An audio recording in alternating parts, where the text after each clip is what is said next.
seems to elude him right now. His tee to green game is pretty stellar. He's outside the top 100 in strokes gained, but well inside the top 10 in most of the other departments as far as ball striking is concerned. There's Tiger Woods doing that drill we've come to know so well.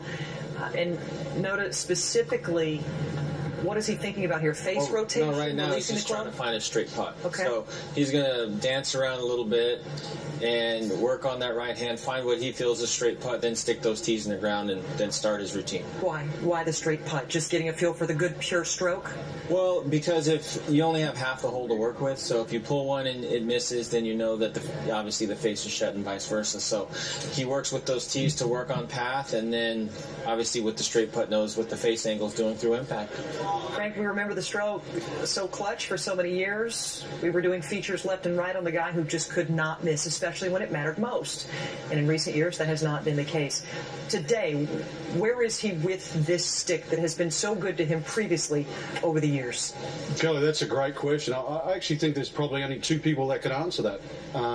One is Tiger Woods, and the other one would be Jack Nicklaus, because Jack Nicklaus could identify with this stage of his career. I wrote down one word, Tiger Woods today, and the word's trust. He's won 5 times this year. He doesn't have to prove anything. He has 14 major championships.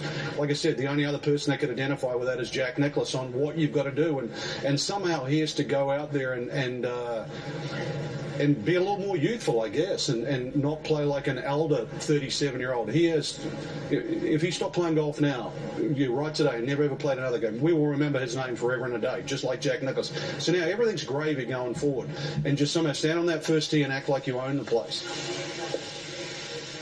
So much drama in this afternoon round for Tiger, if you think about it, in terms of important rounds in his career. The difficult part in majors has not been Thursday, Friday for the most part. It's been obviously Saturday and Sunday, the most recent Open Championship being an example of that.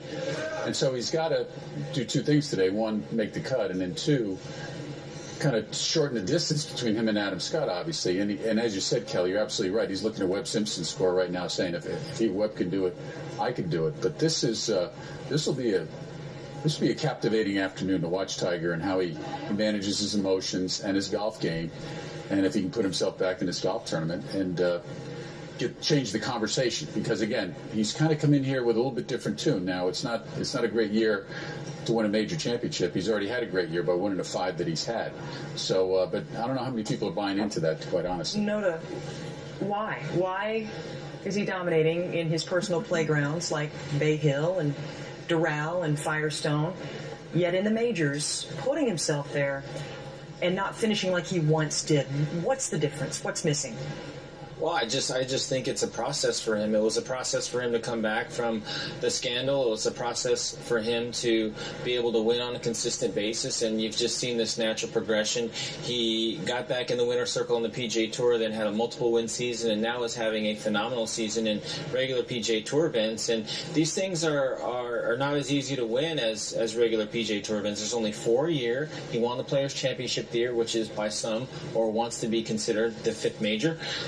One of the toughest fields of the year, and I just think that it's going to require a little bit more patience on his part and just kind of taking it a little bit easier on himself in terms of lowering the expectations, and not in terms of winning, but in terms of going out there and just focusing on what he does best. He is one of maybe only 2 or 3 players in this entire field that can solely focus on what he's doing, and if he plays his best game or just slightly under that, he's going to win.